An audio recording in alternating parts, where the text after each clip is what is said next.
নমস্কার। ইন্ডিয়ান মঙ্কস পেজে স্বামী শিষ্য সংবাদের আলোচনায় আপনাদের সবাইকে স্বাগত। আজকের বিষয় জ্ঞান ও ভক্তির সামঞ্জস্য কি আদৌ সম্ভব। এই দুটো শব্দ নিয়ে বড় মারামারি। আধ্যাত্মিকতার শব্দচয়নটা ভুল বোধহয় নয়, আধ্যাত্মিকতার বাজারে বড় মারামারি। ভেবেচিন্তেই শব্দচয়নটা করলাম, আধ্যাত্মিকতার বাজার বললাম, কারণ যতক্ষণ জ্ঞান বড় না ভক্তি বড়, ভক্তি বড় না জ্ঞান বড় থাকে, ততক্ষণ তো সেটা বাজারেরই মতন, সবাই দাম নির্দেশ করছে। আচ্ছা, একটা কথা বলে রাখি, সময় একটু পরিবর্তন হয়েছে। 9টা থেকে এরপর থেকে আমার যেদিন আলোচনা, সোমবার, বুধবার আর বৃহস্পতিবার করে, সোম আর শুক্রবার আলোচনা স্বামী শিষ্য সংবাদ নিয়ে, বুধবার দিন যোগা বাশিষ্ঠ সার নিয়ে আলোচনা। একটু সময় পরিবর্তন হয়েছে, 8:30টার পরিবর্তে 9টা। 8:30টায় আমি ঠিক পেরে উঠছিলাম না, রোজই দেরি হয়ে যাচ্ছিল, তো সেটা আমি আর চাই না। তো বরঞ্চ 9টাই টাইম থাক। আশা করি আপনাদের অসুবিধা হবে না, কারণ আলোচনাটা তো চলতোই। একটু জানাবেন যে 9টা হলে আপনাদের আপত্তি নেই তো, মানে যেহেতু শুধু আমি একা নই, আপনারা এবং আমি দুজন মিলে একটা আলোচনা চলছে। প্রণাম সবাইকে, নমস্কার। মনোজিৎ প্রণাম, অশোক মাইতি ধন্যবাদ, মোহাম্মদ সোহেল ধন্যবাদ। শঙ্করাচার্যের বিবেক চূড়ামণি তো ভক্তির বিষয়টা, তাহলে যখন আমি কোনো একদিন বিবেক চূড়ামণি থেকে যেদিনকে আলোচনা করব, সেদিনকে ওটা নিয়ে আলোচনা করব। আজকে তো আমি স্বামী শিষ্য সংবাদ থেকে সুব্রত দাস আপনাকে বলছি। হ্যাঁ, আমি আপনার বিষয়টা দেখেছি। আজকে যেহেতু আমি স্বামী শিষ্য সংবাদ থেকে আলোচনা করছি, সেই জন্য আমি জানি না স্বামীজি বিবেক চূড়ামণির কোনো প্রসঙ্গ টেনেছেন কিনা। আজকে আপাতত স্বামী শিষ্য সংবাদ থেকে আলোচনা করি। যদি কখনো বিবেক চূড়ামণি থেকে ভক্তির বিষয় নিয়ে আলাদা করে আলোচনা হয়, সেদিনকে অবশ্যই করব। তপন বর্মন নমস্কার, শুভেন্দু মণ্ডল নমস্কার। নমস্কার সবাইকে, নমস্কার। আমি বিষয়ে ঢুকছি।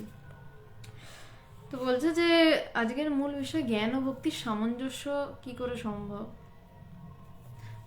বেশ, অসুবিধা নেই, শুনে ভাল লাগলো, কারণ আমার 8:30 থেকে একটু অসুবিধা হয়ে যাচ্ছিল। বেশ, সবাইকে নমস্কার, সবাইকে প্রণাম। মূলত সমস্যাটা কি হয়, সবাই ঢুকেছেন, এখন আবার লাইনটা রিপিট করছি। শব্দর চয়নটা শুনতে খুব খট করে কানে লাগবে, কিন্তু ভেবেচিন্তেই বলছি। আধ্যাত্মিকতার বাজারে জ্ঞান ও ভক্তির কচকচি বড় বেশি। কেন বাজার শব্দটা বললাম, শুনতে প্রথমেই বললাম কানে লাগবে। আমি খুব একটা মিষ্টি কথা বলি না, একটু কড়া কথাই বলি আধ্যাত্মিকতা নিয়ে। আচ্ছা, সবাইকে অনুরোধ, একদম শেষে প্রশ্ন করুন। দীক্ষা নিতে চাই বা যা কিছু, দেবাশিস মাঝি আপনি একটু শেষে প্রশ্ন করুন বা শেষে কথা বলুন। অবশ্যই আপনার সাথে এই বিষয়ে কথা বলবো। দেবাশিস মাঝি দীক্ষা নিতে চান, যাই হোক, এবারে শুরু করছি। হ্যাঁ, শুরু করা দরকার। তো কেউ বলেন জ্ঞান বড়, কেউ বলেন ভক্তি বড়। সমস্যাটা আমিও জীবনে একটা সময় ফেস করেছি। কারোর ভিতরে জ্ঞানের ভাব প্রবল, মানে জ্ঞান মানে কি পাণ্ডিত্যের কথা নয়। জ্ঞান মানে হচ্ছে যে আমি ব্রহ্ম, দ্বিতীয় কিছু নেই, দ্বৈত নয়। যেখানে অদ্বৈত তাই জ্ঞান, আর যেখানেই দ্বৈত সেটাই অজ্ঞান। সহজ ভাষায় বলতে গেলে, যেখানে দুই সেটাই অজ্ঞান, যেখানে এক সেটাই জ্ঞান। তো এবার ভক্তিতে মানুষ, যখন মানুষ শুরু করে না, তখন কাউকে একটা ধরে শুরু করে, তো মানে তার গুরু হোক, তার ইষ্ট হোক, সেখান থেকে ধীরে ধীরে অদ্বৈততে যাওয়া। পথটা খুব একটা সহজ নয়, কারণ আমরা কাউকে ধরতে অভ্যস্ত, কাউকে একটা আঁকড়ে ধরে চলতে আমরা অভ্যস্ত। এবার সেখান থেকে ধাক্কা মেরে, যে না, মানে ভিতরের মানুষের একটা ট্রেন্ড থাকে, জানেন তো। আপনারা নিজেরাও হয়তো ভিতরে সেই ট্রেন্ডটা খুঁজে পাবেন যে আপনার পথ জ্ঞানের। অনেকে আমাকে প্রশ্ন করেছে যে আমার পথ জ্ঞানের না আমার পথ ভক্তির। এইটা কিন্তু নিজেকে খুঁজে বের করতে হবে, যে শুরুটা, মানে শুরুটা দুটো আলাদা পথ, শেষটাই এক হয়। আজকের আলোচনাটা হচ্ছে জ্ঞান ও ভক্তির সামঞ্জস্যটা কিভাবে হবে। মানে একদিকে হয়তো ভক্তি মানে কি, সে হয়তো সারাক্ষণ পাগলের মতন ইষ্টের জন্য কান্নাকাটি করছে, চোখ দিয়ে জল পড়ছে, আর যে জ্ঞানী সে শান্ত হয়ে ভিতরে নিজের ইষ্টকে খোঁজার চেষ্টা চালাচ্ছে, আর জ্ঞানী ভক্ত বাইরে ঈশ্বরকে খোঁজার চেষ্টা চালাচ্ছে। এবার ঘটনা হচ্ছে দুটো আলাদা রাস্তা। হ্যাঁ, প্রাথমিকভাবে দুটো আলাদা রাস্তা, আলাদা রাস্তা গিয়ে একটা জায়গাতেই মিলেছে, মিডল পয়েন্টটা এক। তো সামঞ্জস্যটা সেখানেই যেখানে শেষটা পথের। এবার সমস্যা কি হয়, যারা দুটো পথ দিয়ে হাঁটেন, সেই দুই পথে ও বলে যে না তুমি ভুল করছো, ও বলে যে না ঈশ্বর বাইরে নেই ঈশ্বর ভিতরে, এ বলছে ঈশ্বর ভিতরে না ঈশ্বর বাইরে। এই করতে করতে শেষে গিয়ে যখন মেলে, তখন তো দেখে ঈশ্বর বাইরেও নেই ঈশ্বর ভেতরেও নেই, বাইরে ভিতরেই বলে কিছু নেই, সব একাকার হয়ে দাঁড়িয়ে রয়েছে তখন। তো আজকে খুব ইম্পর্ট্যান্ট একটা বিষয়, শুদ্ধা ভক্তি এবং শুদ্ধা জ্ঞান নিয়ে স্বামীজি আলোচনা করেছেন, এবং অপূর্ব আলোচনা। আমার যতদূর, অনেক বছর আগে স্বামী শিশু সংবাদ পড়েছিলাম এই জায়গাটা, তো আমি স্বামী শিশু সংবাদ থেকে আসছি। তৃতীয় বললি স্থান বেলুর মঠ, নির্মাণকালে বর্ষ 1899। বেলুর মঠ তখন তৈরি হচ্ছে, সরি, এক্সট্রিমলি সরি। আজকের যেটা মূল বিষয়টা চ্যাপ্টারটি, সেটা প্রথমেই লেখা হচ্ছে শুদ্ধা জ্ঞান ও শুদ্ধা ভক্তি এক। তো কি করে এক সেইটা। শিষ্য স্বামীজি জ্ঞান ও ভক্তির সামঞ্জস্য কিরূপে হইতে পারে। দেখিতে পাই ভক্তি পথাবলম্বীগণ আচার্য শঙ্করের নাম শুনিলে কানে হাত দেন, আবার জ্ঞানমার্গীরা ভক্তদের আকুল ক্রন্দন উল্লাস ও নৃত্য গীতাদি দেখিয়া বলেন ওরা পাগল বিশেষ।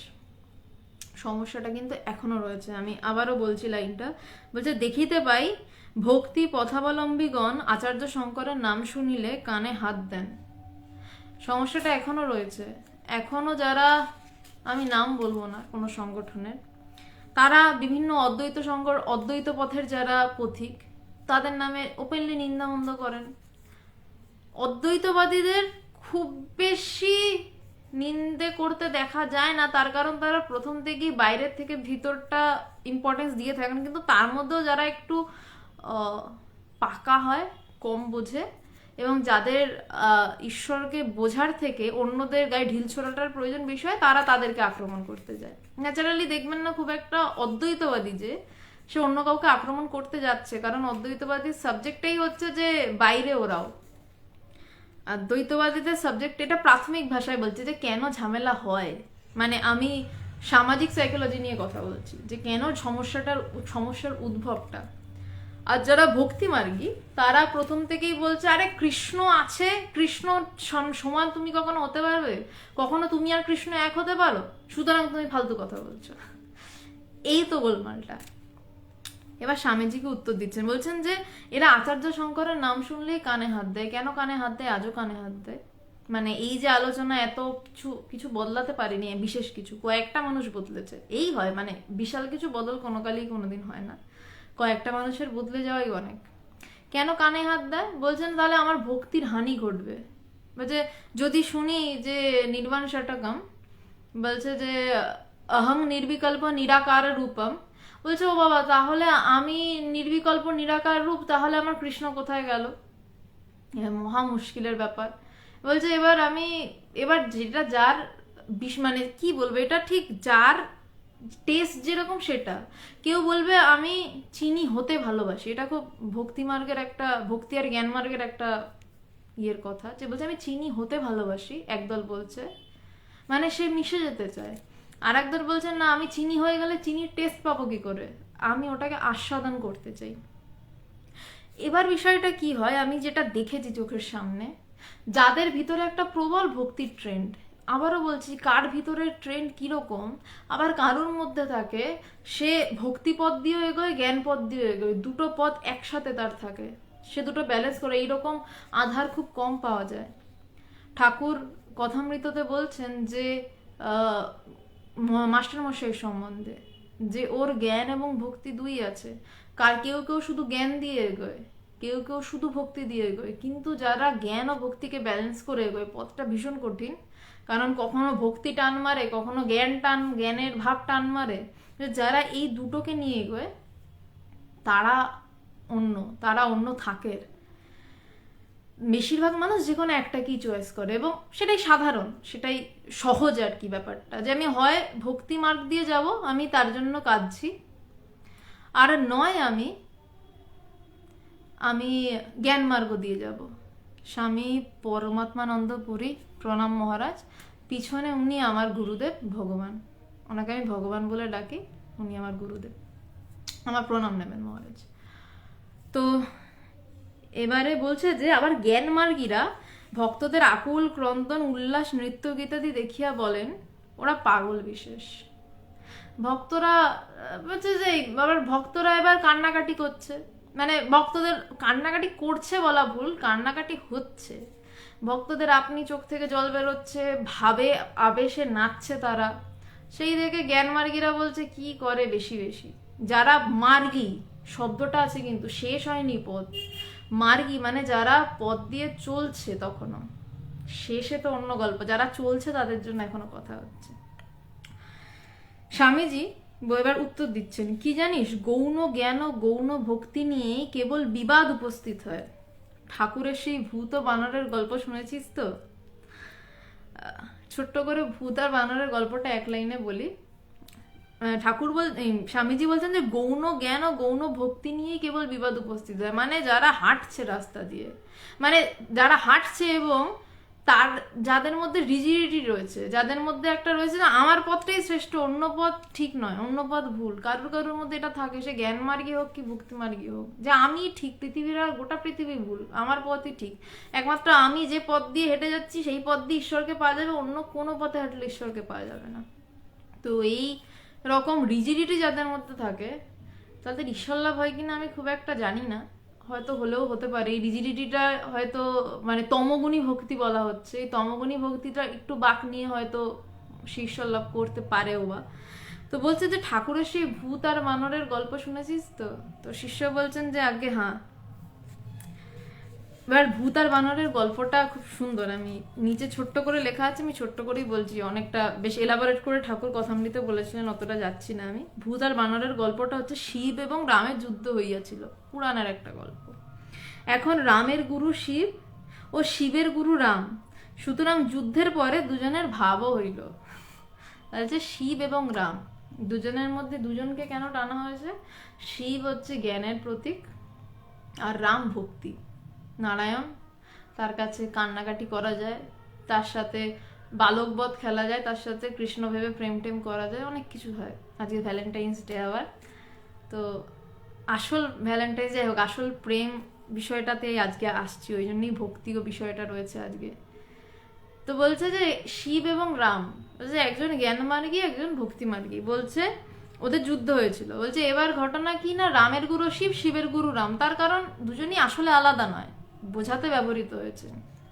সুতরাং যুদ্ধের পরে দুজনের ভাবও হয়ে গেল, দুজন মারামারি করে নিতে দুজনের ভাবও হয়ে গেছে, কিন্তু শিবের চেলা ভূতপ্রেতগুলির আর রামের সঙ্গী বানরগুলির মধ্যে ঝগড়া কিচিমিচি সেই দিন হইতে আরম্ভ হইয়া আজ পর্যন্ত মিটিল না।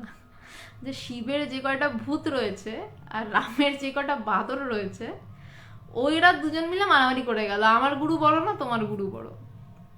সমস্যাটা এই জায়গাতেই, যে কে বড় আমরা শেষটা দেখতে চাই না, কে বড় নিয়ে আমরা প্রথমেই নাচানাচি শুরু করে দিই। আরে আগে দেখতে হয় যে কি হচ্ছে, বিষয়টা কোথায় যাচ্ছে। তাদের দৃষ্টি কিন্তু কে বড় দেখতে গিয়ে তাদের নিজেদের গুরুর মুখের দিকেও পড়ছে না। তারা যদি গুরুর মুখের দিকে তাদের দৃষ্টিটা পড়ে, তাহলে তারা দেখবে আরে এরা দুজন তো এক হয়ে হাসাহাসি করছে, তাহলে আমরা কেন মারামারি করছি? তারা নিজেদের ইগো নিয়ে মারামারি করে যাচ্ছে। তো সেই জন্যই অ্যাকচুয়ালি এত সমস্যা এখানে। তো জ্ঞান ভক্তি আরো পৃথিবীর যত সমস্যা ধার্মিক বিষয়ে, ধার্মিক বলবো না ওটাকে গোড়ামি বলবো ঠিক বলতে পারি না, সবটাই এই ইগোর জন্যই সমস্যা, অন্য কোনো কারণ নেই। শিষ্য বলছেন আজ্ঞে হা। স্বামীজি বললেন সেই ভূতার বানরের গল্প শুনেছিস তো? শিষ্য বলছেন আজ্ঞে হা স্বামীজি, কিন্তু মুখ্য ভক্তি ও মুখ্য জ্ঞানে কোনো প্রভেদ নেই। মুখ্যা ভক্তি মানে হচ্ছে ভগবানকে প্রেম স্বরূপে উপলব্ধি করা। এবার আসল কথা আছে, বলছে মুখ্যা ভক্তি। গৌণ ভক্তি একরকম, মুখ্য ভক্তি একরকম। গৌণ ভক্তি কেমন না, প্রথমেই যেটা বললাম, তুমি আমার থেকে আলাদা, আমি তোমাকে দেখছি, একটু ডিস্টেন্স আছে। কিন্তু বলছেন যে মুখ্য ভক্তি, সেখানে হচ্ছে ভগবানকে প্রেম স্বরূপে উপলব্ধি করা। আমি তোমাকে ভালোবাসছি, শব্দের মানে এখন তো শব্দ ছাড়া আমার কাছে বোঝানোর উপায় নেই, আপনাদের কাছে বোধ করা ছাড়া আর কোনো উপায় নেই, মানে শব্দটা শোনা ছাড়া, মানে শব্দ শুনে হয়তো বুদ্ধি দিয়ে বুঝবেন, কিন্তু বোধ করা ছাড়া এই শব্দ উপায় নেই। বলছেন যে আমি কাউকে ভালোবাসছি, আমরা বলি আমি ভালোবাসি, কিন্তু বলছেন তাকেই প্রেম স্বরূপে উপলব্ধি করা। আমি ভালোবাসার উদ্ভূতটা কোত্থেকে হচ্ছে, উঠছে কোথা থেকে, সরি আজ একটু কাশি হচ্ছে আমার। প্রেমটা ভালো করে ভাবুন, আমি ভালোবাসছি, প্রেমের স্বরূপটা কিন্তু আমার ভেতরে নিহিত, আমার ভিতরে প্রেমটা রয়েছে, আমি তাকে ভালোবাসছি, আমার প্রেমের একটা রিফ্লেকশন হচ্ছে, যেটা দ্বারা আমি বলছি আমি তাকে ভালোবাসছি। এবং যাকে ভালোবাসছি তার একটা শেপ আছে আমার কাছে, কিন্তু আমার ভিতরের যেই প্রেমটা, তার কি কোনো শেপ আমার চোখে আছে? আমার প্রেমটা এমন দেখতে। অনেক সময় প্রেমিক প্রেমিকারা নিজেদেরকে প্রশ্ন করে আমাকে কতটা ভালোবাসো। আমার একটা নিজের স্কুল জীবনের কথা মনে পড়ে যাচ্ছে, ছোট তখন অনেক। তো একজনকে আমি মানে একজনের চিঠি দিতে গেছি, তো তার সাথেই আমি দাঁড়িয়ে রয়েছি সেই মেয়েটির। তো সেই ছেলেটি মেয়েটিকে প্রশ্ন করেছিল চিঠিটা হাতে পাওয়ার পর যে আমায় কতটা ভালোবাসিস? এতটা এতটা, আচ্ছা এতটা না এতটা, কতটা? তো প্রেমের যে স্বরূপ, ভালোবাসছি আমরা আমরা কিন্তু সেটা জানি না কেমন, আমরা কি দিয়ে ভালোবাসছি, কিন্তু ভালোবাসাটা যার উপর গিয়ে পড়ছে তার একটা শেপ রয়েছে, না আমি এইরকম দেখতে একজনকে, যার নাম এই, আমি তাকে ভালোবাসছি। আমি কিন্তু খুব সূক্ষ্ম কথা বলার চেষ্টা করছি, জানি না মানে বোঝাতে পারছি কিনা, একটু জানাবেন যদি বুঝতে অসুবিধা হয়, মানে হ্যাঁ বা না একটু জানাবেন, প্রশ্ন নয়, অ্যাটলিস্ট একটু বুঝতে অসুবিধা হলে জানাবেন। তো বলছেন যে ভিতরেই তোমার এই প্রেম স্বরূপটা, আমি কৃষ্ণকে ভালোবাসছি, কৃষ্ণের একটা স্ট্রাকচার আছে, এবার সেখানে যে শিব এসে বসে গেল গম্ভীর হয়ে, জটা জুটোর গলায় সাপ নিয়ে, আমি বলছি না আমি তোমাকে ভালোবাসি না, কিন্তু বাসিনাটা বলছে কি আমার প্রেমটাই তাকে পছন্দ করছে আর তাকে পছন্দ করছে না। তো বলছেন যে ভক্তি, মুখ্য ভক্তি কি না, আমার ভিতরে যেটা দিয়ে আমি ভালোবাসি বলছি, যেটা দিয়ে আমি বলছি যে কৃষ্ণ তোমায় ভালোবাসি, যেটা দিয়ে আমি বলছি যে না শিব তোমায় আমি ভালোবাসি না, কারণ আমার যে প্রেমের আইডিয়া সেটার সাথে তোমায় আমার মিলছে না, বলছে সেই প্রেম স্বরূপকে ভিতরে উপলব্ধি করা, যেটা দিয়ে আমি ভালোবাসছি, বলছে সেটা হচ্ছে মুখ্য ভক্তি। আর মুখ্য জ্ঞানে কোনো প্রভেদ নেই, মুখ্য ভক্তি হচ্ছে ভগবানকে প্রেম স্বরূপে উপলব্ধি করা। বারবার বলছি উপলব্ধি শব্দটা গুরুত্বপূর্ণ, শুধু শুনে বুদ্ধি দিয়ে বুঝে এগুলো হয় না। মনোজিৎ বুঝতে পারোনি, কোন জায়গাটা একটু স্পেসিফিক্যালি বলো, আমি আবার রিপিট করছি। যে তুই যদি সর্বত্র সকলের ভিতরে ভগবানের প্রেম মূর্তি দেখতে পাস, তো কার উপর আর হিংসাদেশ করবি? সেই প্রেমানুভূতি, এতটুকু বাসনা বা ঠাকুর যাকে বলতেন কাম কাঞ্চনা শক্তি থাকতে তা হওয়ার জো নেই। অসুবিধা হচ্ছে না, বেশ। বলছেন যে তুই যদি সর্বত্র সকলের ভিতর ভগবানের প্রেম মূর্তি দেখতে পাস, তো কার উপর আর হিংসাদ্বেষ করবি? এবার ভক্তি এবং জ্ঞানের যে জ্ঞানের পরে, জ্ঞান লাভের পরেই যে বলছে সর্বত্র সকলের ভেতর তাকেই দেখতে পাস, এটা হচ্ছে যারা ভক্তি, যারা ভালোবাসতে চায়। প্রত্যেকের একটা সংস্কার হয়েছে, সে সংস্কার বসেই কেউ আর কোনো রূপ দেখতে চায় না, নির্গুণ নিরাকারের উপাসনা করছে, কেউ তার সংস্কার বসেই কারো রূপ নিয়ে মেতে থাকতে চায়। তো এখানে বিষয়টা হচ্ছে যে বলছে যে তুই যদি সর্বত্র সকলের মধ্যে সেই একই ভগবানকে দেখতে পাস, আর মুখ্য জ্ঞানে কি বলছে যে ভূতে সর্বভূতে তুমি রূপং রূপং প্রতিরূপ বভূব, বলছে রূপে রূপে প্রতিরূপে তিনি।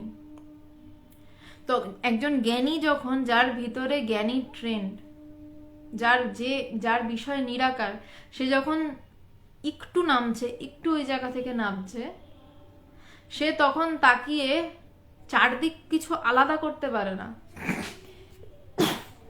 সরি, সে চারদিকে কিছু আলাদা করতে পারছে না। সে তখন কি বলছে, রূপং রূপং প্রতিরূপ, রূপে রূপে প্রতিরূপে তিনি মানে কি, সে নিজেকেই চারদিকে বোধ করছে। আর যে ভক্ত, সে তার সংস্কার বশত ওই জায়গা থেকে একটু নেমে এলে সে নিজেকেও বোধ করবে, সেই চারদিকে বোধ করবে তার প্রভুই রয়েছেন। যে ভক্ত নেমে এসে দেখেন যে তিনি চতুর্বিংশতি তত্ত্ব হয়েছেন, ঠাকুর বলছেন যে ভক্ত নেমে এসে দেখছে, তার মানে ভক্ত নেমে এসে তার ট্রেন যেহেতু তাকে খোঁজা, সেই একাকার হয়ে নেমে আসার পর সে নিজেকেও তাই দেখছে। যেমন গোপীরা তো মানে গোপীদের ব্রহ্মজ্ঞানের তুলনা হয় না। তারা যখন একটু জ্ঞান লাভ থেকে নামছেন, তখন তারা যাকে দেখছেন তাকে কৃষ্ণ বলে জড়িয়ে ধরছেন। কেন না, তখন তারা প্রত্যেকের মধ্যে কৃষ্ণ বলে দর্শন করছেন। রাধা বলছেন আমি কৃষ্ণ। কেন বলছেন? কারণ আমি কৃষ্ণ, সে কৃষ্ণকে প্রেম স্বরূপে নিজের ভিতরে অনুভব করছে, উপলব্ধি করছে। এই না মুখ্য ভক্তি। তার আর কৃষ্ণকে বাইরে খোঁজা নেই।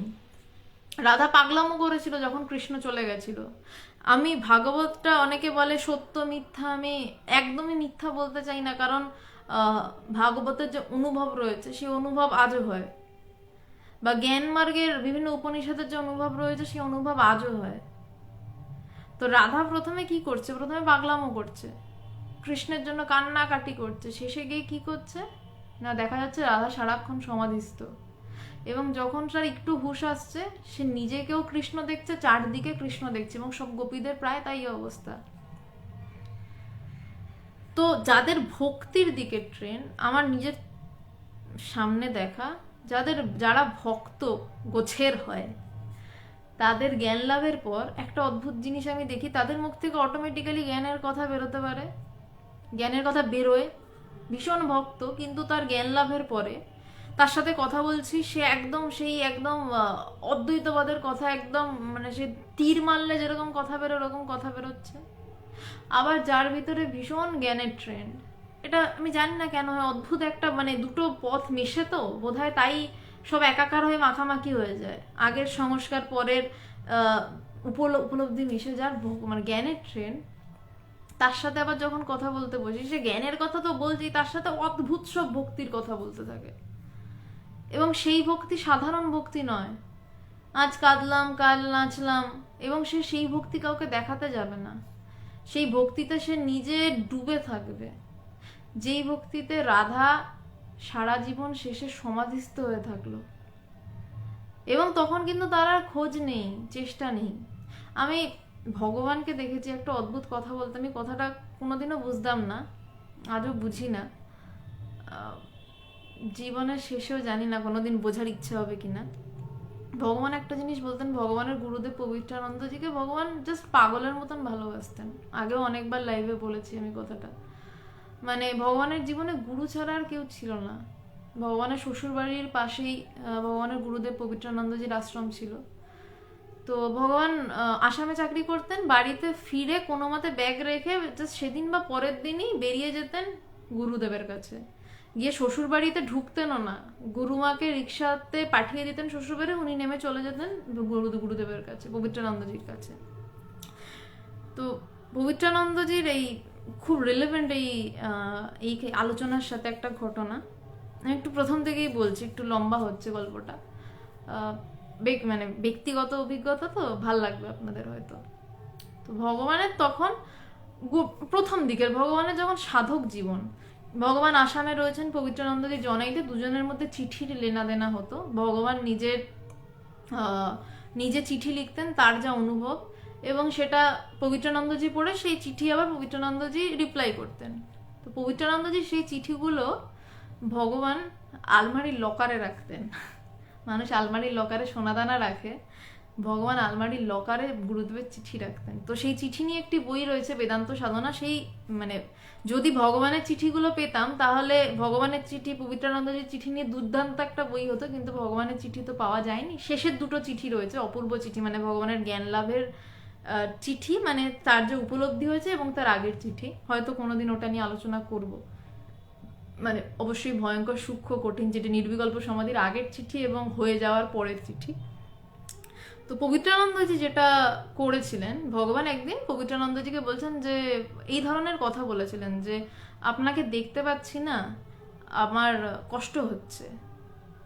এবং পবিত্রানন্দজি এমনই কট্টর অদ্বৈতবাদী গুরু ছিলেন, তিনি বলেছিলেন যে, আমার এক্স্যাক্টলি লাইনটা মনে নেই, কথার ভাবটা এই ছিল যে তুমি দেখতে পাচ্ছ না, কারণ তুমি দেখতে পাচ্ছ না তোমারই তার জন্য যে তোমার জল পড়ছে চোখ থেকে সেটাও মিথ্যা, তার কারণ এটাও স্থানকাল পাত্রের ব্যবধানে হচ্ছে।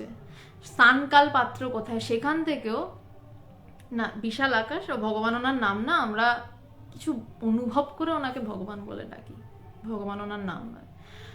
তো ভগবান যেটা মানে উত্তর দিয়েছিলেন পবিত্রানন্দজি, প্রচন্ড কট্টর কড়া উত্তর, মানে কেউ কাউকে বলছে যে আমি তোমাকে না দেখতে পেয়ে আমার কষ্ট হচ্ছে, সে তখন মানে জাস্ট পবিত্রানন্দজি একটা ধাক্কা মেরে ভগবানকে অদ্বৈতবাদে দাঁড় করিয়ে দিয়েছিলেন যে তোমার যে কষ্ট হচ্ছে তার কারণ হচ্ছে স্থানের দূরত্ব।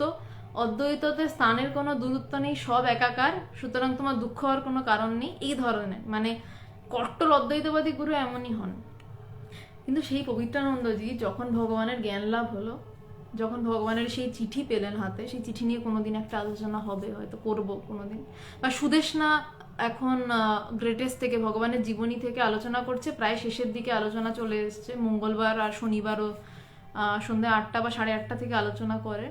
এখন প্রায় শেষের দিকে সেই চিঠির অংশগুলো ভগবানের নির্বিকল্প সমাধির সময়টা নিয়ে আলোচনা করছে এখন। তো তখন সেই গুরু লিখছেন, সেই কট্টর গুরু, যেই গুরু ধমক দিয়েছিলেন শিষ্যের চোখ দিয়ে জল বেরোচ্ছে শুনে, যে তোমার সিদ্ধি লাভের সংবাদ পাইয়ে আমার চক্ষু জলে ভরিয়ে গেল। এবার কথা হচ্ছে, দুইটো জল কি এক ছিল? একটা হচ্ছে তিনি শিষ্যের তার জন্য কষ্ট হচ্ছে শুনে ধমকানি দিলেন, আর একটা শিষ্যের জ্ঞান লাভের পর বলছেন তোমার সিদ্ধি লাভের সংবাদ শুনিয়ে আমার চক্ষু জলে ভরিয়ে গেল। আনন্দাশ্রু বা দুঃখের অশ্রু এরকম ব্যাপার নয়, ব্যাপার হচ্ছে শিষ্য তার সাথে একাকার, সেখান থেকে চোখ থেকে জল বেরোচ্ছে। এবং সেই ভগবানকে, যেই ভগবান তার গুরুদেবকে এত ভালোবাসতেন, যেই গুরুদেবের দেহত্যাগের পর ভগবান একদিন শালি কেঁদে গেছিলেন, আমি শুনেছি চারপাশের মানুষদের থেকে। সেই মানুষটা একদিনকে বলছিল বসে, ভগবান আর আমি বসে রয়েছি, তো বলছে যে দেখ, আমি গুরুদেবের আর অভাব অনুভব করি না। আমি চমকে গেছি, কি বলছে? তারপর বললেন যে আসলে গুরুদেবের সাথে আমি আর এখন নিজেকে আলাদাই করতে পারি না, তিনি আমার ভিতরে বাসা বেঁধেছেন। কথাটা আমিও শুনেছিলাম, আমি বেশি ভাবতে চাইনি, কারণ ভগবান আছেন এখনো, দেহে থাক।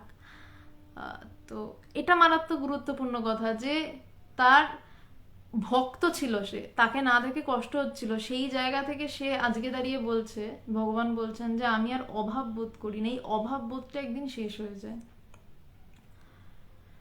গুরু দেহে থাকলেও তার কাছে যাওয়ার জন্য একটা সংস্কারগত টান থাকে, কিন্তু ভিতরে কোথাও একটা অভাব আর বোধ থাকে না, যে আগের নইলে জ্ঞান লাভের আগের এবং পরের দুটো ব্যাপার রয়েছে, যে আমার অভাব আছে, আমাকে তার কাছে ছুটতে হবে, দেখতে হবে, কিন্তু তারপর সেই অভাব বোধটা মিটে যায়।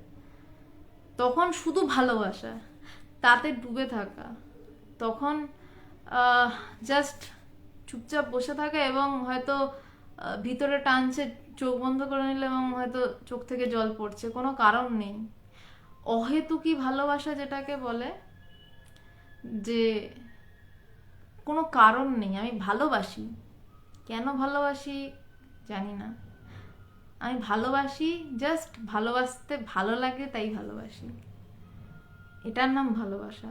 তো এর নামই ভক্তি, এর নামই পরাভক্তি বা শুদ্ধা ভক্তি।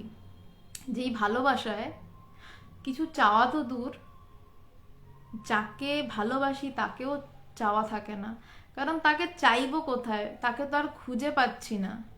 আচ্ছা, সাউন্ডটা কম। এবার ঠিক আছে মনোজিৎ, আজকে হয়তো একটু আস্তে কথা বলছি, গলার কন্ডিশন খুব একটা ভালো নয়। আনকন্ডিশনাল লাভ এবং তার থেকেও বেশি কিছু তন্দ্রামণ্ডল, মানে আরো বেশি কিছু, আনকন্ডিশনাল বলে শব্দটা নয়, আরো বেশি কিছু, যেখানে তাকেও চাইছি না, কারণ আমি তাকে আর আলাদা করে খুঁজে পাচ্ছি না, তাকে আমি আলাদা করে পাচ্ছি না যে আমি তাকে ভালোবাসবো। জ্ঞানে কি হচ্ছে, সেই একই জায়গায় জ্ঞানেও গিয়ে দাঁড়াচ্ছে, জ্ঞানেও সেই একই জায়গায় দাঁড়াচ্ছে, আমি আর কাউকে খুঁজে পাচ্ছি না দ্বিতীয়, এর নামই নির্বিকল্প। আর ভক্তিতে হচ্ছে আমি তাকেই আমার মধ্যে দেখছি, আমি আর কাউকে খুঁজে পাচ্ছি না। বলছে যে তুই যদি সর্বত্র, বলছে সর্বত্র সব জায়গায় সকলের ভিতরে ভগবানের প্রেম মূর্তি দেখতে পাস, তো কার উপর আর হিংসা দেশ করবি। বলছে সব জায়গাতেই যদি তুই তোর প্রেমের মানুষকেই দেখিস, তো রাগটা কার উপর হবে। সব জায়গাতেই যদি কৃষ্ণকেই দেখি, শিবের মধ্যেও কৃষ্ণকেই দেখছি, তো রাগ কি করে করব। আবার কৃষ্ণের মধ্যে শিবকেই দেখছি, জানি তো তিনি সেই, রাগ কি করে করব। আর যে অদ্বৈতবাদী সে বোধ করবে সব একাকার, শুধু হয়তো কতগুলো পুতুল মুখ নাড়ছে, পুতুল মুখ নেড়ে যায় না চুপচাপ, সে বুঝবে আলাদা কিছু নেই, জাস্ট দেখবে আরে মুখ নাড়ছে, তো আলাদা কোথায়। আমি কথা বলছি নয়, অনুভব এমন হয় না, জাস্ট হা করে হয়তো তাকিয়ে থাকে, আরে কি হচ্ছে, মানে জগৎ মাখামাখি হয়ে গেছে।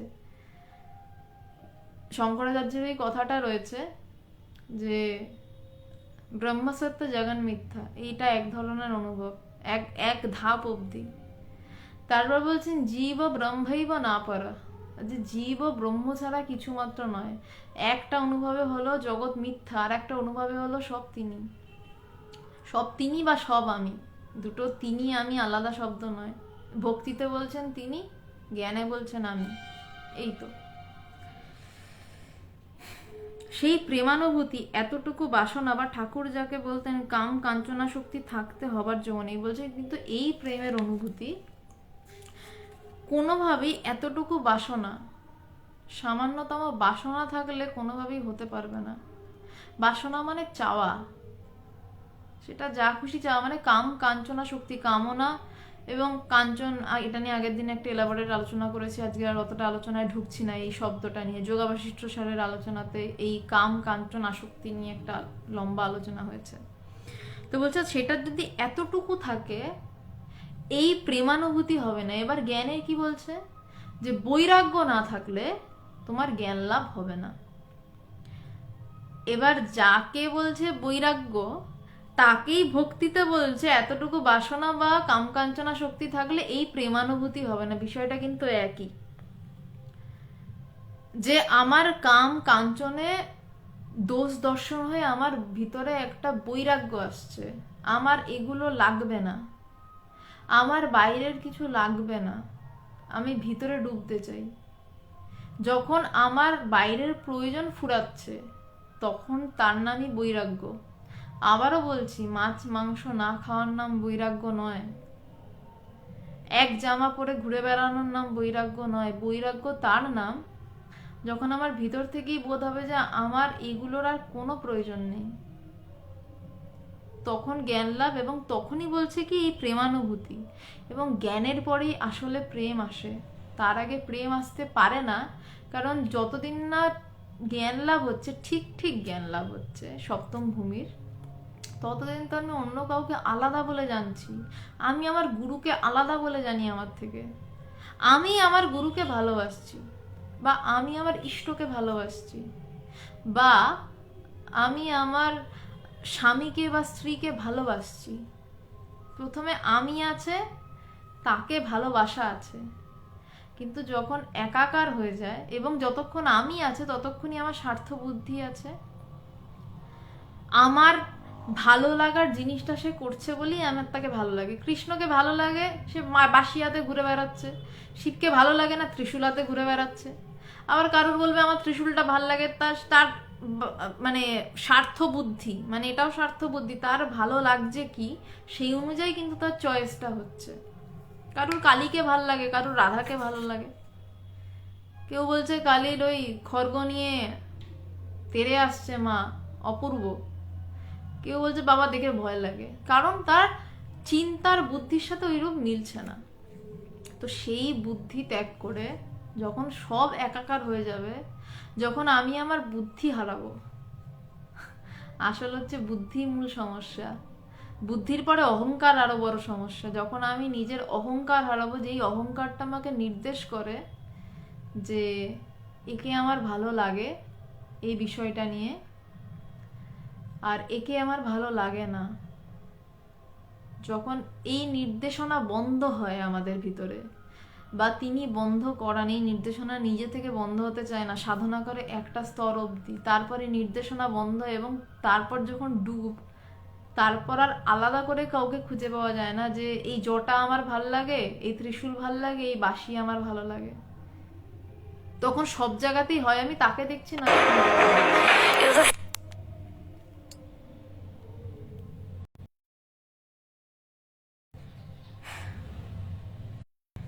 সম্পূর্ণ প্রেমানুভূতিতে দেহবুদ্ধি পর্যন্ত থাকে না। আর মুখ্য জ্ঞানের মানে হচ্ছে সর্বত্র একত্বানুভূতি, আত্মস্বরূপের সর্বত্র দর্শন। যে সর্বত্র সম্পূর্ণ প্রেমানুভূতিতে দেহবুদ্ধি পর্যন্ত থাকে না, কি মারাত্মক অবস্থা। যে যখন পূর্ণ প্রেমানুভূতি হচ্ছে আর পূর্ণ জ্ঞানেও দেহবোধ থাকছে না, দেহ মন বুদ্ধি পেরিয়ে সেই অনুভব, আর পূর্ণ প্রেম মানে ভক্তি দিয়ে যেতে যেতে সেই জায়গায় পড়লে বলছে দেহ বুদ্ধি পর্যন্ত থাকে না, দেহ বুদ্ধির কোনো ইচ্ছা পর্যন্ত থাকে না, দেহটা আছে যে এমনটাই বোঝা যায় না। আমার যে দেহ বলে কিছু আছে, দেহটাকে কোনোদিন জামা বলে বোধ করেছে? যেন গায়ে চড়ানো হয়েছে, এরকম একটা অনুভব হয়। যে আমরা জামা পরি না, এই চাদরটা পরেছি, তখন মনে হয় একটা জামা পরেছি, দেহটাকে জামার মতন লাগে। তো বলছে তখন দেহ বুদ্ধি পর্যন্ত থাকে না, একটু নামার পরেও মনে হয় বাবা এটা আমারই হাত। মানে তখন একটা ভগবান একদিন দারুণ বলছিলেন, লেক গার্ডেন্স আশ্রমে ভগবানের পাশে বসে রয়েছে আমি আর সুদেশনা, ও ছিল, দুজন বসে রয়েছি। তা ভগবান বলছে যে এবার ভগবানকে ডাক্তার একটু নির্দেশ দিয়েছেন একটু হাঁটতে। এবার আমি বসে একটু জোর করছি, ভগবান একটু ঘরটার মধ্যে একটু হাঁটো, একটু ঘরের মধ্যে অন্তত হাঁটো, কারণ ভগবানের একটু হাঁটতে বলেছেন। অবস্থা খুব একটা, হাঁটুর অবস্থা খুব একটা ভালো নয়। মানে ভগবান আমাকে বলছেন যে দেখ আমি এক পা নড়তে পারবো না, আমি তোকে এটা কি করে বোঝাই যে আমার এইখান থেকে এইটুকু যেতে কতটা কষ্ট। তো মাথা নামিয়ে নিয়েছিলাম সেদিন, কারণ একটা সময় সত্যি মানে একটা হাত তুলতে 1000বার চিন্তা করতে হয় যে হাতটাকে, মানে হাতটা পড়ে আছে, হাতটাকে তুলতে হবে, এটা আমারই হাত, হাতটা তুলতে হবে। যেমন কোনো কাঠ পড়ে থাকলে সেটাকে তোলার জন্য অনেক চিন্তা করতে হয়, তেমন নিজের কোনো অঙ্গ প্রত্যঙ্গের দিকে থেকে চিন্তা করতে, এটাকে সরাতে হবে, মানে নিজেকে বারবার মোটিভেট করতে হয়, না এটা আমার হাত, আমাকে তুলতে হবে। অনেক মোটিভেশনের পরেই হাত সরে। ভগবান সেদিন এমনভাবে কথাটা বলেছিলেন যে আমি এইখান থেকে এই অবধি যেতে পারবো না, আমি তোকে এটা কি করে বোঝাই যে আমি এটা পারবো না। ওইটা যাই হোক, মানে জাস্ট বলছি, কথাটা শুনে রাখুন। মানে ঘটনা এমনই হয়, পূর্ণ জ্ঞানে ঘটনা এমনই হয় যে দেহটাও তখন তার কাছে বোঝা স্বরূপ হয়ে দাঁড়ায়, যে একটা আলাদা বোঝা আমার উপর কেউ চাপিয়ে দিয়েছে। বলছে আর মুখ্য জ্ঞানের মানে হচ্ছে সর্বত্র একত্বানুভূতি, আত্মস্বরূপের সর্বত্র দর্শন।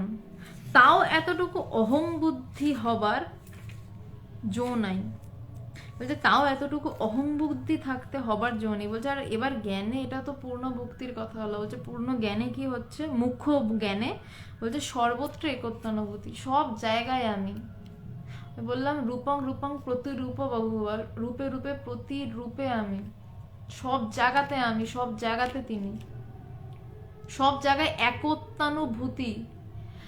এক দেখছি না, সব এক অনুভব করছি, বোধ করছি, তফাৎ আছে। এক দেখছি আর এক বোধ করছি, আমি হাঁ করে তাকিয়ে আছি, আমি দেখছি অন্য কেউ, কিন্তু আমি বোধ করছি যে আমি আর ওটা আলাদা কেউ নয়, কেউ আলাদা কেউ নয়, দুটোর মধ্যে তফাৎ রয়েছে। বলছে এই দুটোই একই, আত্মস্বরূপের সর্বত্র দর্শন। তাও বলছে, কিন্তু তাও কিরম, বলছে তাও এতটুকু অহং বুদ্ধি থাকতে হবার জন্য নেই। বলছে এতটুকু অহং বুদ্ধি মানে অহংকার থাকতে, বা আমি ভাব থাকতে, বা আমি ভাবের বুদ্ধি থাকতে সেটা কিছুতেই হতে পারবে না, সেটা হওয়ার কোনো মতেই জো নেই। সেই অহংকারের দরজা যেই মুহূর্তে পেরোয় সেই মুহূর্তেই তার প্রকাশ। অহংকারের দরজার কপাটে যখন চিরতরে তালা পড়ে তার কৃপায়, তখনই তার প্রকাশ। চেষ্টা করতে করতে করতে করতে অহংকারের দরজায় তালা পড়ে যায়।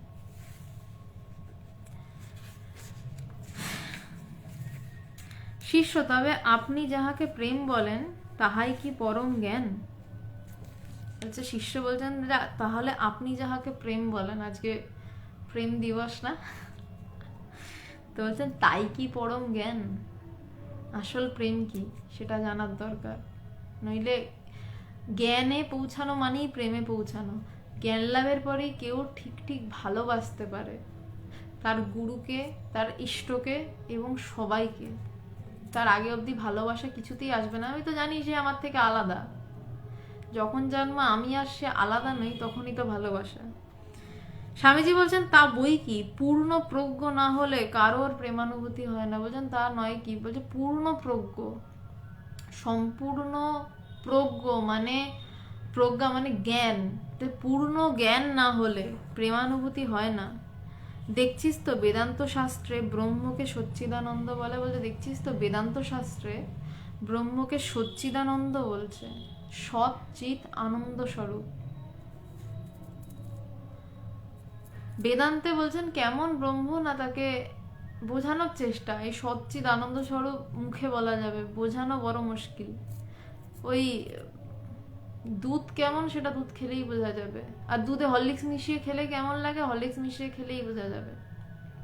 যে তিনি হচ্ছেন সৎ চিৎ এবং আনন্দ স্বরূপ, তিনি আনন্দ স্বরূপ।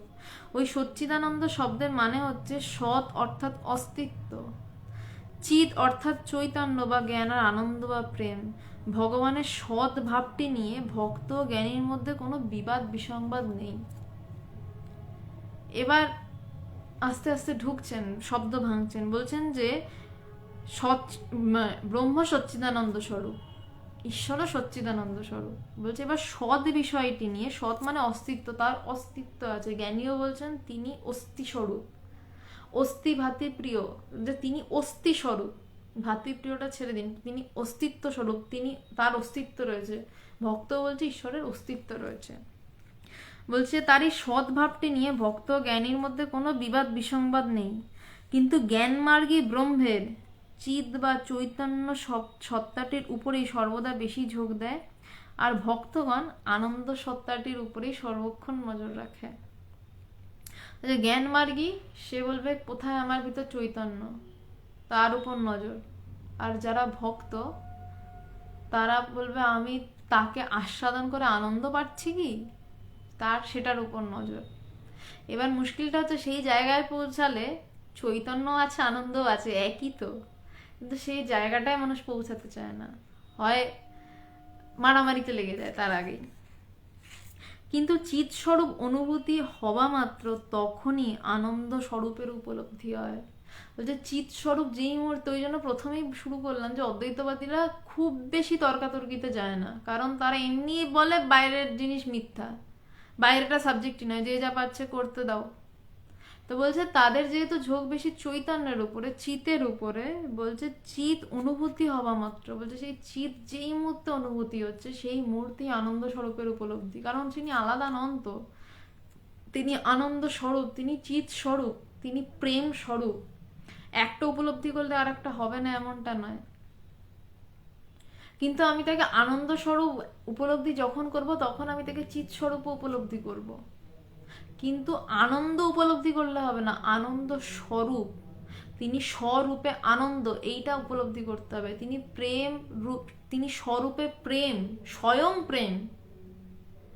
প্রেম করছি না, আনন্দ করছি না, তিনি স্বয়ং প্রেম, এইটা উপলব্ধি করা মানে চিতের উপলব্ধি।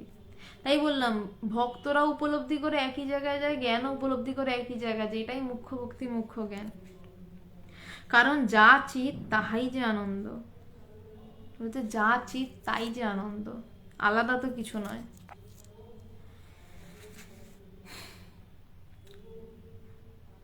আজকে তাহলে এই অবধিই থাক, কারণ এরপরের যে বিষয় সেটা আবার অন্য বিষয়ে চলে গেছে।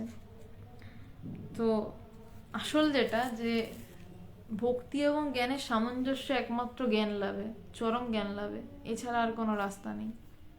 আচ্ছা, এবার যদি আপনাদের কারোর কোনো প্রশ্ন থাকে আপনারা অবশ্যই করুন। আজকের যদি কিছু বুঝতে অসুবিধা হয় বা অন্য কোনো প্রশ্ন থাকে। আচ্ছা, যিনি বলছিলেন বিবেক চূড়ামণি থেকে আলোচনা করতে, আজকে তো দেখলাম এখানে স্বামীজি বিবেক চূড়ামণি থেকে কিছু বলেননি। কোনোদিন যদি আলোচনা হয় তাহলে বিবেক চূড়ামণি থেকে ভক্তির বিষয়ে আলোচনা করব। বেশ, তাহলে আজকে মনে হয় কারোর কোনো প্রশ্ন নেই, তাহলে এই অবধি থাকলো।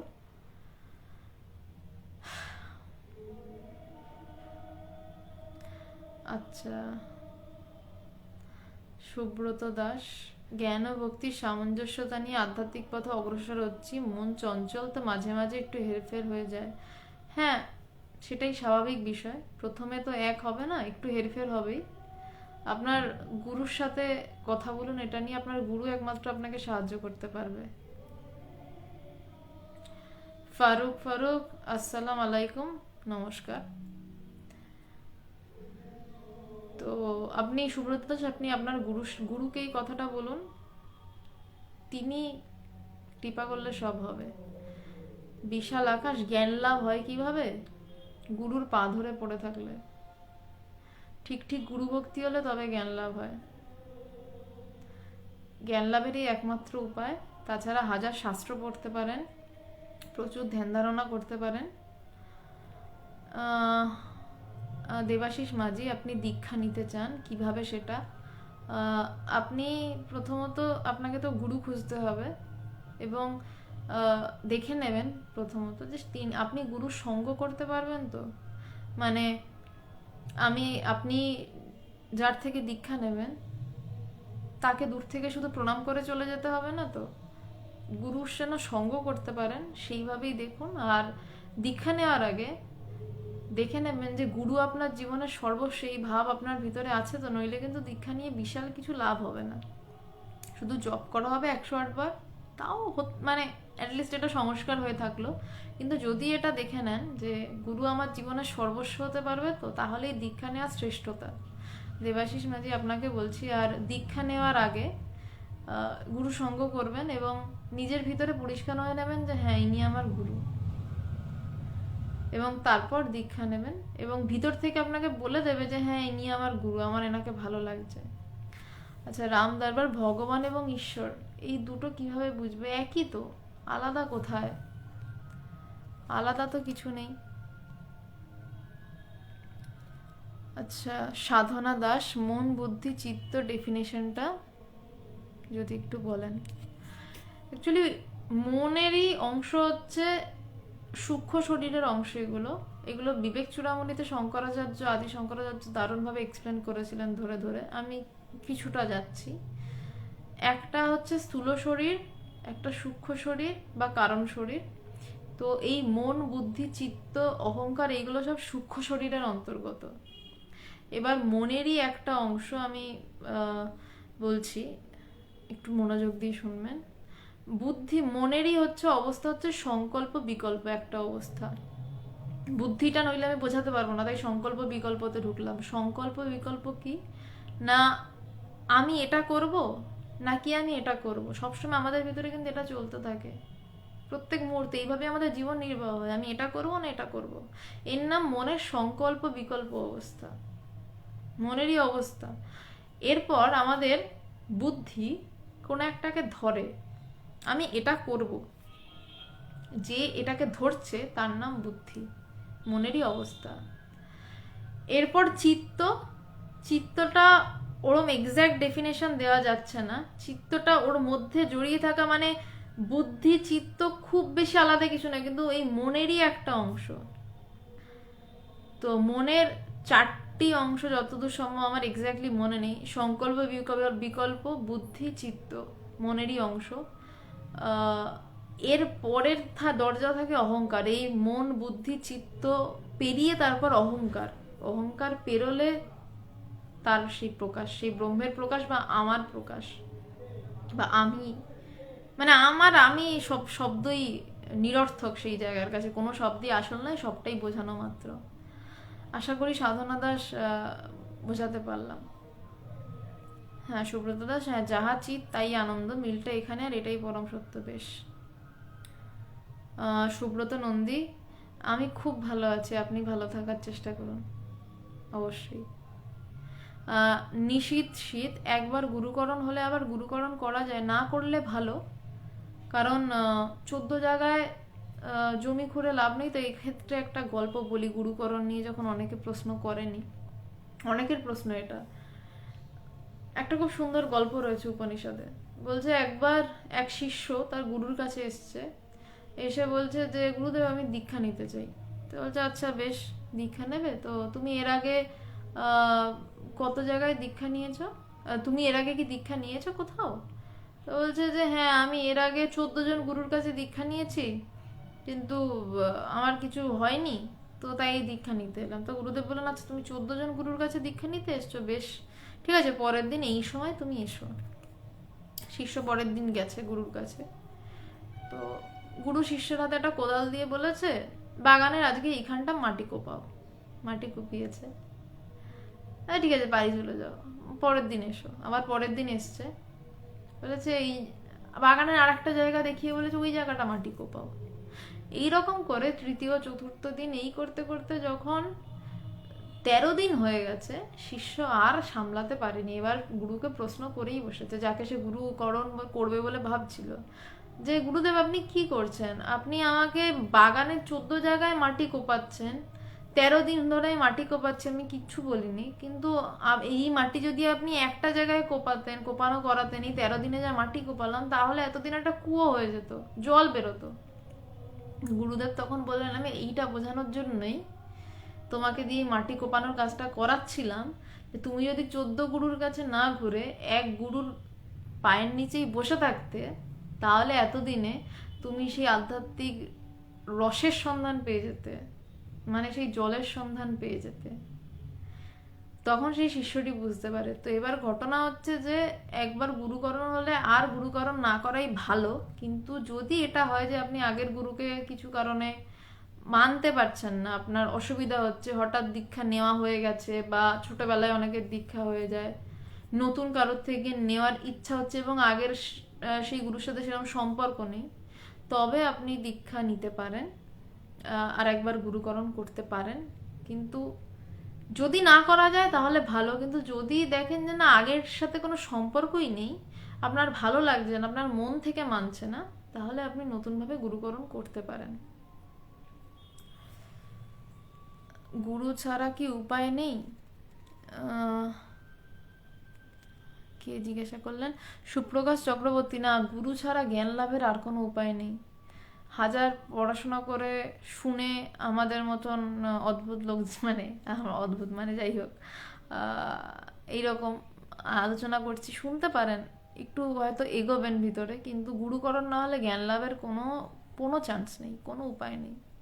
আমাদের মানে আলোচনাটা এইটাই, যে যাতে সঠিকভাবে গুরুর কাছে গিয়ে জ্ঞান লাভের চেষ্টা করতে পারেন, আর কিছুর জন্য আলোচনা নয়।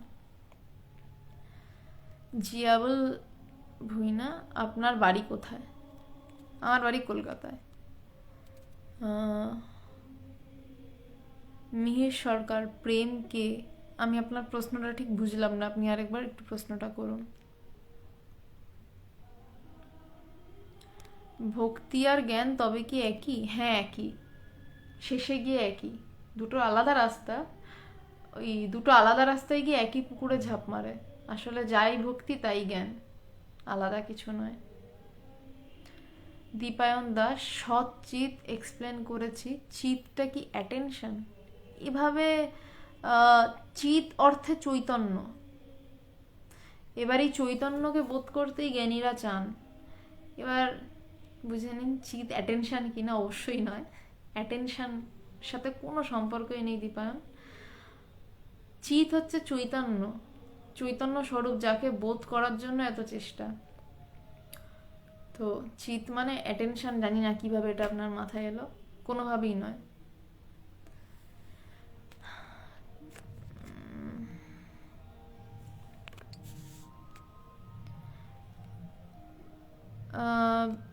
জ্ঞান লাভ মানে সমস্ত প্রশ্নের সমাধান কি? তোতন ঘোষ: হ্যাঁ, জ্ঞান লাভ মানে এক ধাক্কায় সব কিছুর সমাধান, ভিতরে পরিপূর্ণ, আর কোনো সংশয় থাকে না।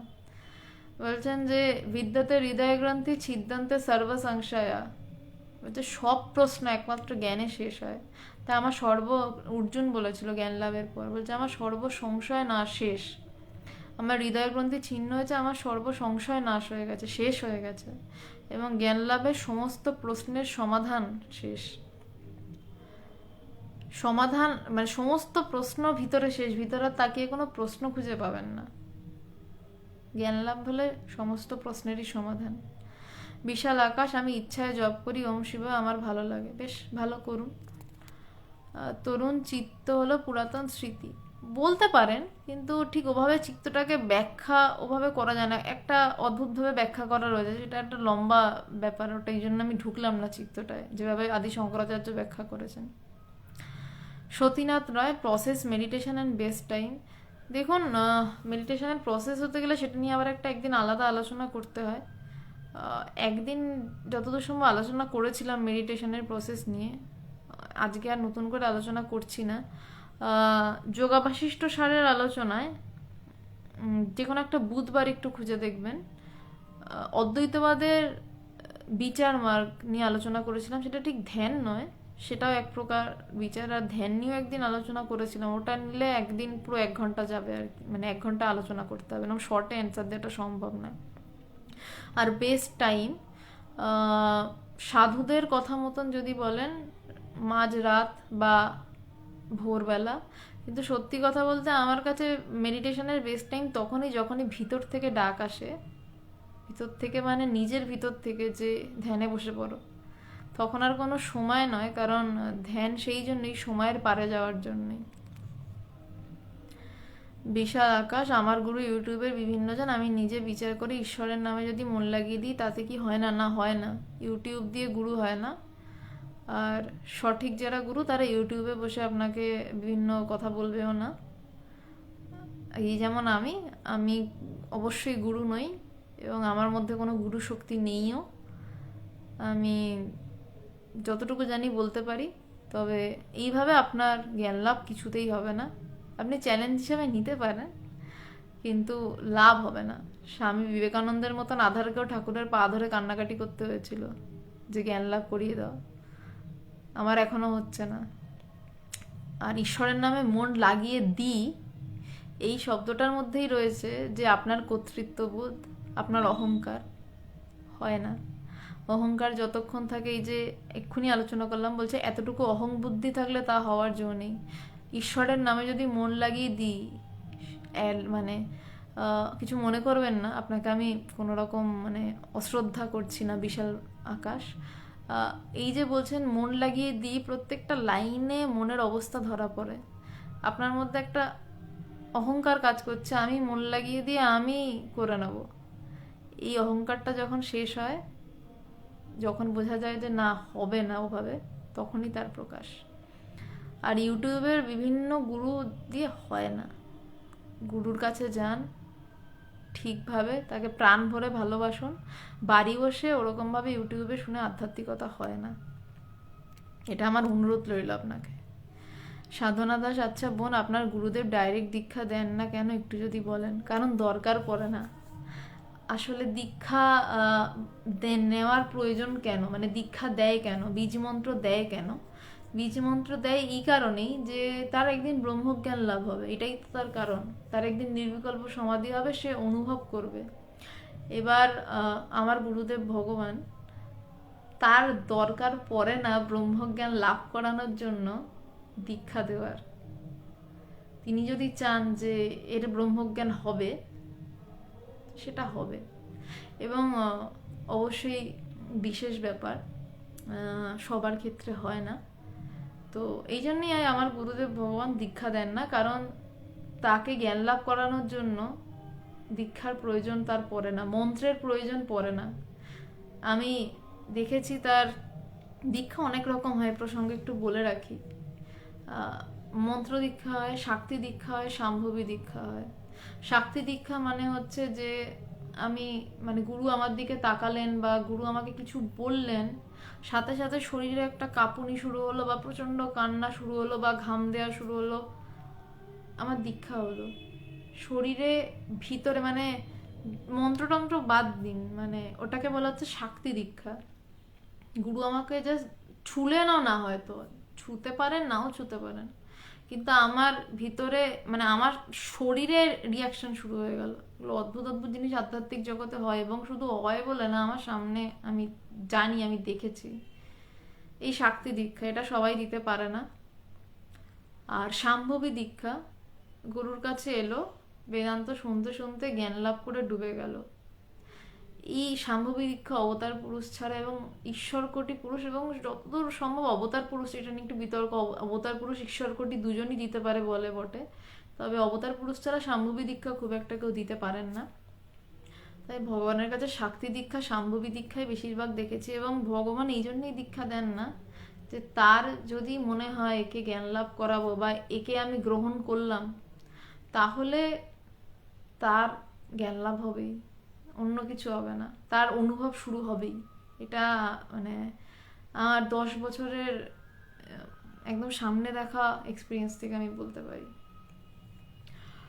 এস.বি. দাস আশ্রম কোথায়? আশ্রম বিরাটিতে আছে উত্তর কলকাতার দিকে, আর দক্ষিণ কলকাতায় লেক গার্ডেন্সে আশ্রম আছে, হালতুতে আশ্রম রয়েছে। এই 2 জায়গায় রয়েছে। লেক গার্ডেন্সে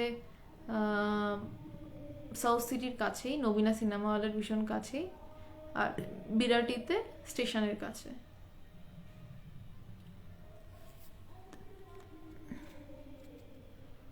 রাম দরবার,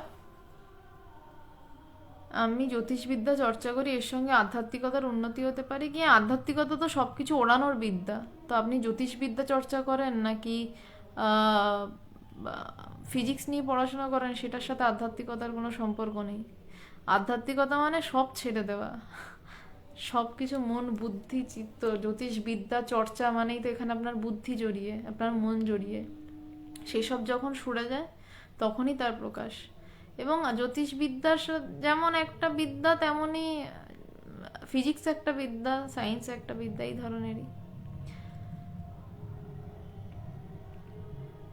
আপনি ম্যাম ওশো সম্বন্ধে জানলে প্লিজ বলবেন।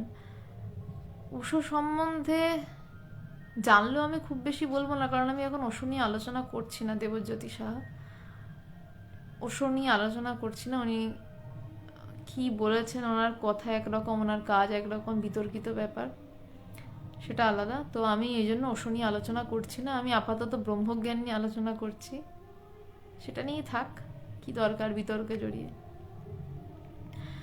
বিশাল আকাশ, তন্ত্র ছাড়া গুরু হয় না? আপনার ধারণা ভুল।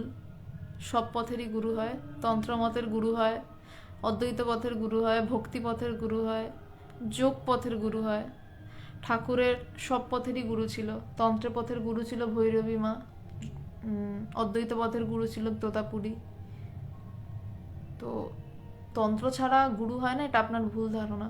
কি আপনাকে বলেছে আমি জানি না, তবে গুরু হয় তন্ত্র ছাড়া। আচ্ছা,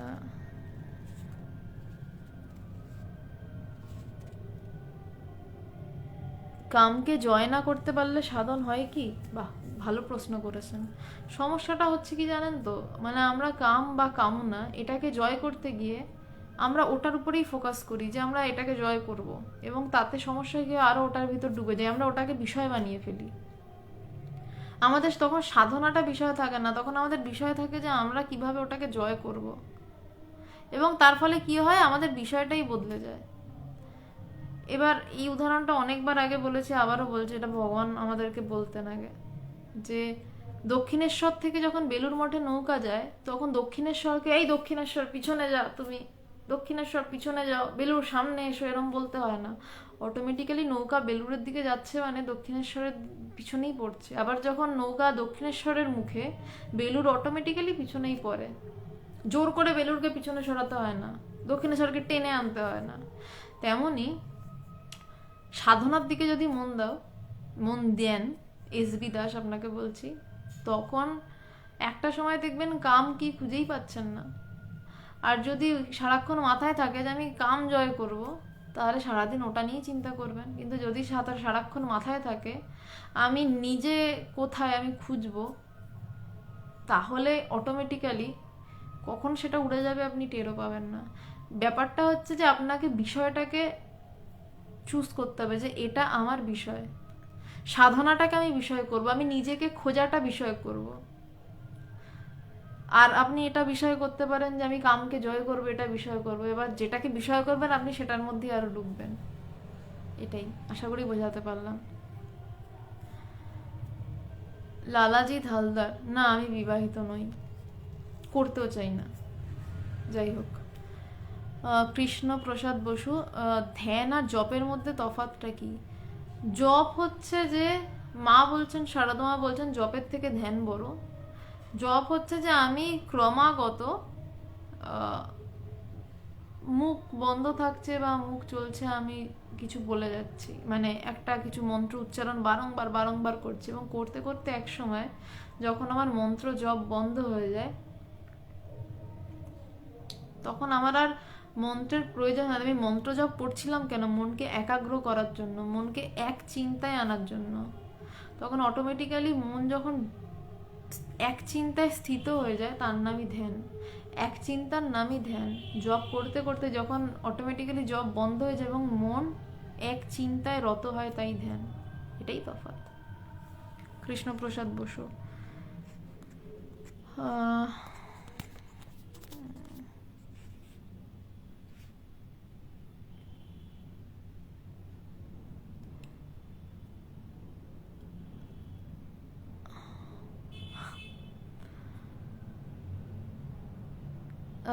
আইভি নন্দী, গুরু দক্ষিণা কি? খুব সুন্দর প্রশ্ন করেছেন। গুরু দক্ষিণা একমাত্র সেটাই যখন শিষ্য জ্ঞান লাভ করে, তাছাড়া গুরু দক্ষিণা দেওয়া যায় না। টাকা দিয়ে গুরু দক্ষিণা হয় না, জ্ঞান লাভ করলে একমাত্র গুরু দক্ষিণা।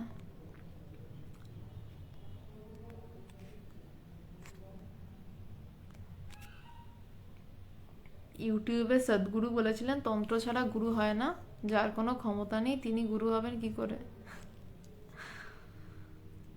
আমি এটা নিয়ে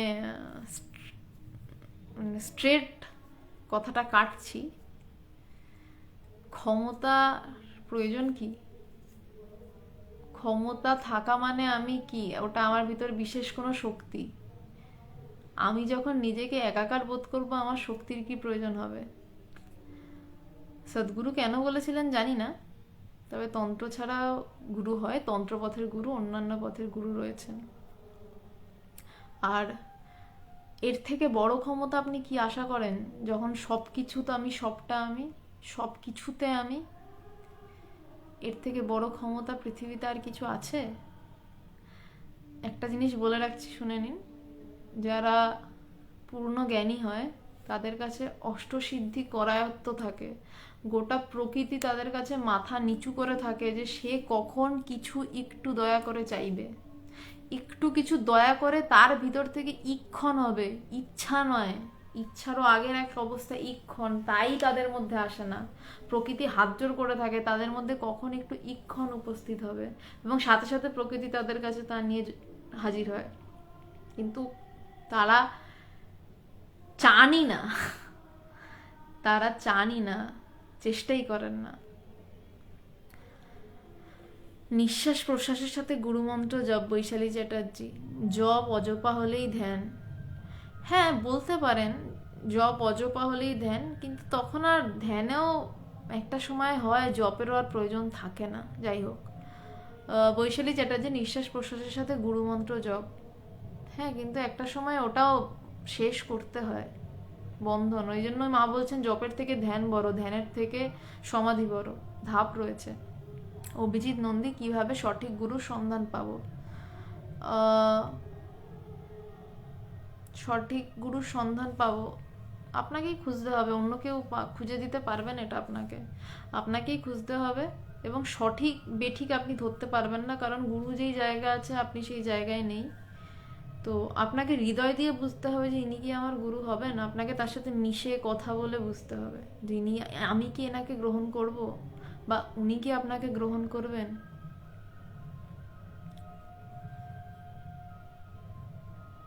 আচ্ছা, মা বলছেন ধ্যান থেকে জপ বড়, জপাত সিদ্ধ, জপাত সিদ্ধ, জপাত সিদ্ধ। হ্যাঁ, মা এটাও বলেছেন, কিন্তু মা ওই আর একটা জায়গাতেও বলেছেন ধ্যান থেকে জপ বড়, জপ থেকে এই জপ থেকে ধ্যান বড়, ধ্যান থেকে সমাধি বড়। জপাত সিদ্ধি একটা কথা, আর একটা কথাও রয়েছে আর কি, অনেক রকম কথাই বলেছেন।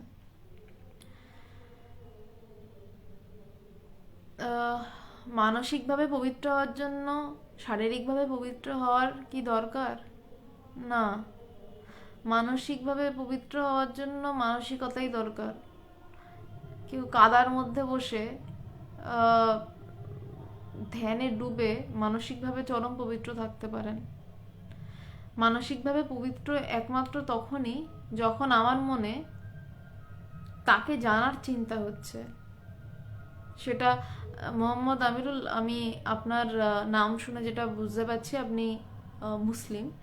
তো যদি আপনি আপনার মোহাম্মদের সাথে একাকার হতে চান, বা তাকে পাগলের মতন ভালোবাসছেন যখন, সেটাই মানসিক পবিত্র হওয়া। আর যখন তাকে ভালোবাসতে পারছেন না, সেই দিনটাই হচ্ছে মানসিকভাবে আপনি পবিত্র নন, এটুকুই। এছাড়া অন্য কিছু নেই।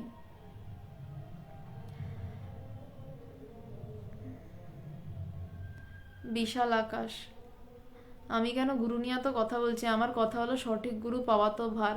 হ্যাঁ, তার থেকেও ভার হচ্ছে সঠিক শিষ্য হওয়া। সঠিক শিষ্য হওয়া আরো বেশি ভার। সঠিক শিষ্য হলে সঠিক গুরু ঠিক পেয়ে যাবেন। যাই হোক, আর কারোর কিছু প্রশ্ন আছে? মনোজিৎ, হ্যাঁ এটা রয়েছে। কোথায় আছে এক মুহূর্তে মনে পড়ছে না, তবে এই কথাটা মা বলছিলেন। সুদীপ চক্রবর্তী, কি অবস্থায় সন্ন্যাস গ্রহণ করে গৃহত্যাগ করা যায়? যখন মনের অবস্থা এমন হয় যে আমার এই সংসার, টাকা পয়সা, মানে ভালোবাসায় বলছি বিষ্ঠার মতন। আমরা বাথরুম থেকে যখন বেরিয়ে আসি তখন আমরা ভালো করে জল দিই, যা যা যা এটা জলে যা গিয়ে, নইলে গন্ধে টেকা যাচ্ছে না। যখন সংসারটাকে এরকম মনে হয় গন্ধে টেকা যাচ্ছে না, যখন সবাইকে মনে হয় যে মানে অসহ্যকর, তখন সন্ন্যাস করে গৃহত্যাগ করা যায়। নইলে করবেন না, বিপদে পড়বেন। এসবিদাস দিদি, আমি শুনেছি সাধু গুরুর কাছে থেকে কলিযুগে যোগ ধর্ম হরে কৃষ্ণ মহামন্ত্র সর্বশ্রেষ্ঠ, অন্য কোনো জপ করলে নাহি হবে পায় চৈতন্য মহাপ্রভুর কথা। আমি এই কথাটা শুনিনি। অন্য মানে সব মন্ত্রই তো শেষে তার কথাই বলছেন, কোনো মন্ত্রই তো তাকে ছাড়া অন্য কাউকে নির্দেশ করছে না। তো আপনার যদি হরে কৃষ্ণ ভালো লাগে আপনি জপ করুন। শাক মোহাম্মদ নাসের আত্মতত্ত্ব কি, সেটা নিয়ে আজকে গোটা আলোচনা হয়েছে। আপনি শেষ হলে আর একবার শুনে নেবেন, শেষ হলে লাইফটা আপনি প্রথম থেকে শুনতে পাবেন, আপনি শুনে নেবেন। বেশ, তাহলে আজকে এই অবধিই থাকলো। নমস্কার।